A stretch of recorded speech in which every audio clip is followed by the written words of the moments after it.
প্রধানমন্ত্রীর পরে হচ্ছে প্রধান বিচারপতি, এরপরে হচ্ছে আপনার মন্ত্রী পরিষদ, এরপরে বিরোধী দলীয় নেতা। একতরফা একটা ট্যাগ দিয়ে তার উপর হামলা করে বসলেন। তার মানে আপনি যদি যোগ্য ব্যক্তিদেরকে নিয়ে আসতেন তাহলে আপনাকে আমরা সেলুট দিতে পারতাম। একটু জালিমের মতো আচরণ করে ফেলে, এটা কিন্তু শহীদদের পরিবারগুলোকে কষ্ট দিচ্ছে।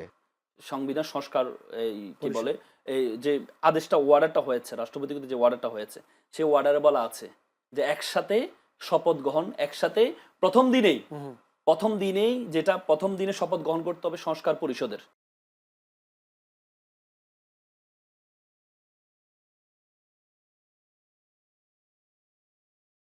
সেখানে বলা হয়েছে যে এখানে যারা নির্বাচিত হবে তারা প্রথম ৩ মাস তাদের কার্যক্রম হবে কনস্টিটিউটিভ অ্যাসেম্বলি, সংবিধান প্রণয়ন, এই কি বলে এই গণপরিষদ হবে, তাদের কাজ হবে সংবিধান প্রণয়ন করা। এলপ্পটা 1970 সালেও হয়েছে।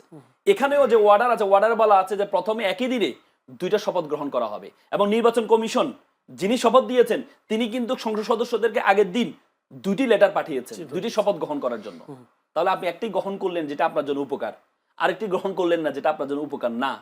আপনি 50% ভোট পেয়ে যেটা গ্রহণ করলেন, 69% জনগণ যে দেশটা কিভাবে চলবে সেটাকে ভোট দিয়েছে সেটাকে আপনি উপেক্ষা করলেন। তাহলে আপনি আপনার মতো করে দেশ চালাবেন? আপনি যদি আপনার মতো করে দেশ চালান, তাহলে শেখ হাসিনা তো নিজের মতো করে দেশ চালাতে চাইছিল, টিকতে পারছে?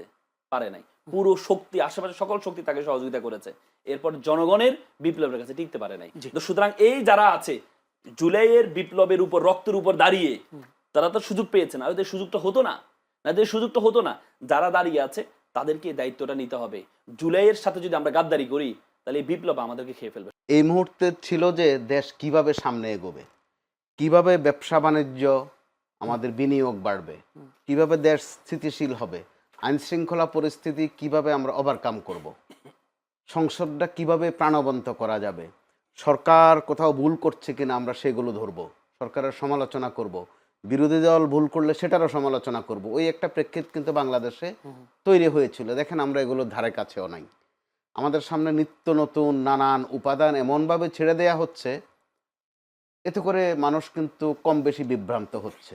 আর মনে রাখা উচিত দুটা পক্ষেরই রক্তের উপর দাঁড়িয়ে কিন্তু এই পরিস্থিতিতে আমরা এসেছি।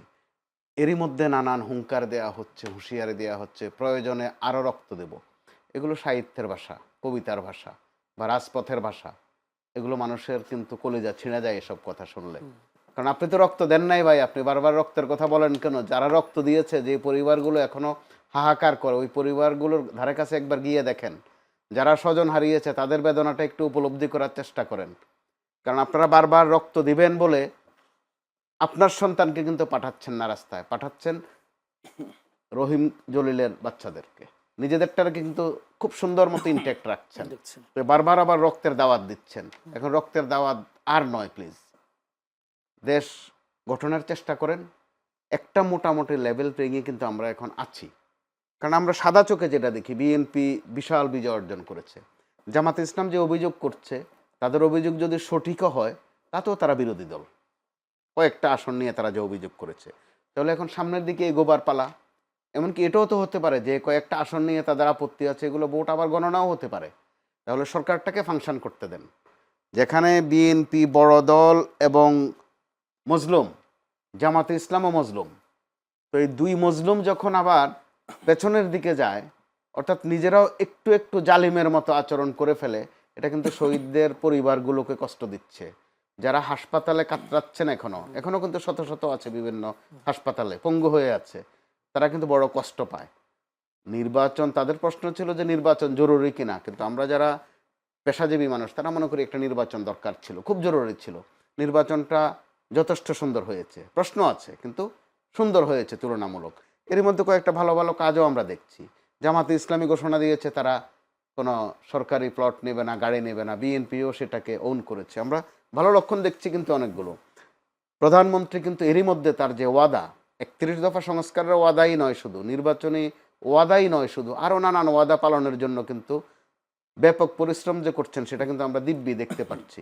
তাহলে তার পরিশ্রমকে সফল হতে দেওয়াটাই বোধহয় বেশি যুক্তিযুক্ত।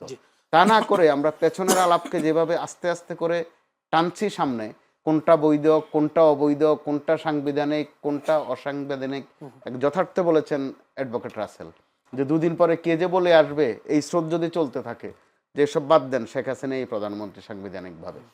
কারণ ওইদিকে যেতে বোধহয় খুব একটা সময় লাগবে না যদি আমরা এই অপ্রাসঙ্গিক আলাপে বেশি থাকি। জি, একই পরিবারের 3 জনকে হত্যার অভিযোগ প্রতিপক্ষের বিরুদ্ধে আছে এবং নিহতের সঙ্গে প্রায় 4 জন, আহত 10 জন।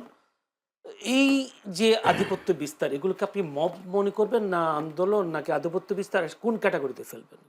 এগুলো সামাজিক অশান্তি মোটা দাগে। তো মবের বিষয়টা স্পষ্ট, যেহেতু মন্ত্রী মহোদয় করেছেন, বুঝে শুনেই করেছেন। ডক্টর ইউনূসের সময়টাতে সংস্কার কিছু কিছু যে হয় নাই তা নয়, কিন্তু সবচেয়ে মানুষকে ভুগিয়েছে মব, আর বেশি ভুগিয়েছে আমাদের শিল্প সেক্টরকে। মব মানে আমি আমার একটা জানার, মব আর আন্দোলন দুটোর মধ্যে পার্থক্যটা কি আসলে? একটু আছে। জি। আন্দোলনটা ঘোষিত বিষয়, আর মবটা অনেকটাই পান্ডামি টাইপের, একতরফা।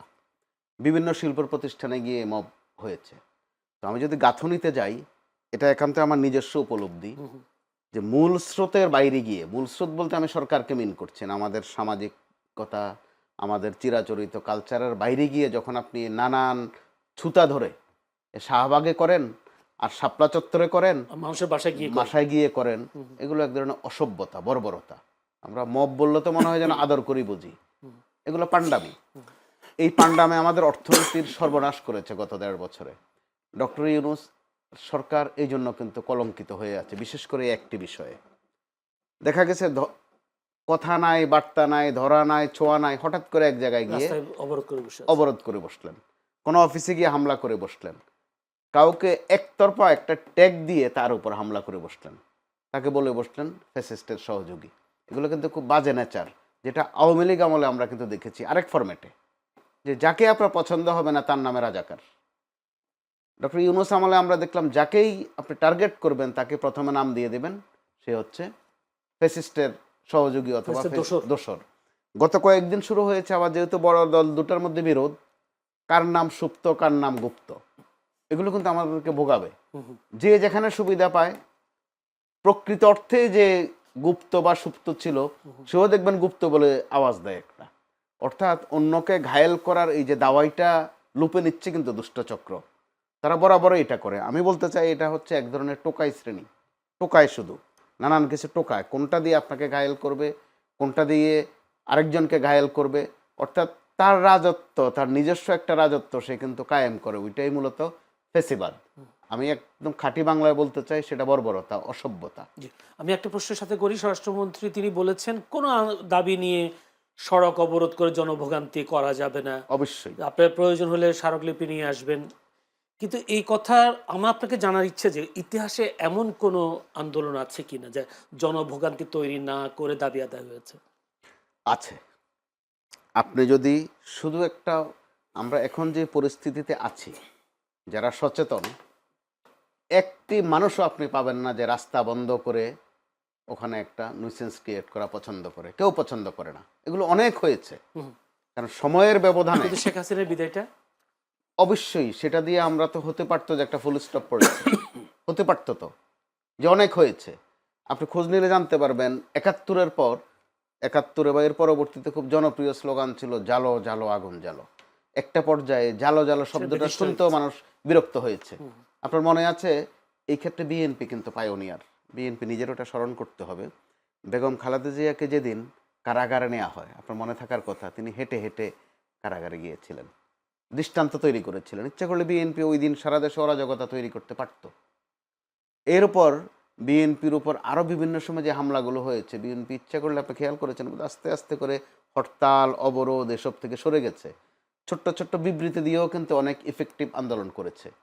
অথবা সুনির্দিষ্ট জায়গায় শেষ দিকে মনে থাকার কথা আপনার আরও বেশি করে, যখন বেগম খালেদা জিয়া কারাগারে, তারেক রহমান সাহেব লন্ডনে, বিএনপির ওই সময়ের বেশিরভাগ কর্মসূচি ছিল কিন্তু রাউন্ড টেবিল, সেমিনার, এসবের মধ্য দিয়ে। এগুলো কিন্তু ইফেক্টিভ ছিল। এমনকি 31 দফা যে সংস্কার প্রস্তাব, সেটাও হয়েছিল কিন্তু অত্যন্ত পরিশীলিতভাবে। এগুলো কিন্তু অত্যন্ত ইফেক্টিভ, মানুষ এখনও লুপে নিয়েছে, এখনও আলোচনায় এগুলো আছে। সর্বশেষ তারেক রহমান সাহেবের যে নির্বাচনী প্রচারগুলো দেখেছেন, যথাসাধ্য চেষ্টা করা হয়েছে জনভোগান্তি যেন কম হয়। জামাতের আমির যেগুলো করেছেন, এগুলোর মধ্যে আমরা দেখেছি ভোগান্তি যেন কম হয়, একটা উৎসব আমেজ। নির্বাচনের নতুন একটা পদক্ষেপ আর কি। জি অবশ্যই, কালচার বদল। এরপরে সর্বশেষ এখন যেটা হচ্ছে, তারেক রহমান সাহেব খেয়াল করে দেখুন, ওনার যাতায়াতের পথে যত শর্টকাটে যাওয়া যায় ঠিক সেটাই তিনি কিন্তু করছেন। খুব একটা গাড়ি প্রটোকলের বহরও কমিয়েছেন। কমিয়েছেন। এগুলো তো ভালো লক্ষণ। তো লক্ষণ যখন ভালো হয় তখন এই মব সহ এই ধরনের খুচরা পান্ডামি অবশ্যই একটা ফুল স্টপে যাবে। আমরা ওই আশাবাদী কিন্তু হতে পারি। জি, ধন্যবাদ। কারণ একটা সময় আমি রসিকতা করে বলি, ডক্টর ইউনূসের সময় তিনি, আমরা বরাবরই দেখি যে অন্তর্বর্তী সরকার বা তত্ত্বাবধায়ক সরকার অথবা 111 টাইপের সরকার, যে তারা একটু সাহসী হয় এবং একটু কড়া হয়। ডক্টর ইউনূসের সময় 1.5 বছর আমরা দেখেছি ওখানে কিন্তু কড়াকড়ি ছিল না। মন চেয়েছে তো আপনি চলে গেছেন যমুনার সামনে, ওখানে গিয়ে নাচলেন, রাতভর থাকলেন, আজে বাজে স্লোগান দিলেন। তো ঠিক আছে, উনি ওনার বৈশিষ্ট্য মতো করেছেন, বহুত হয়েছে।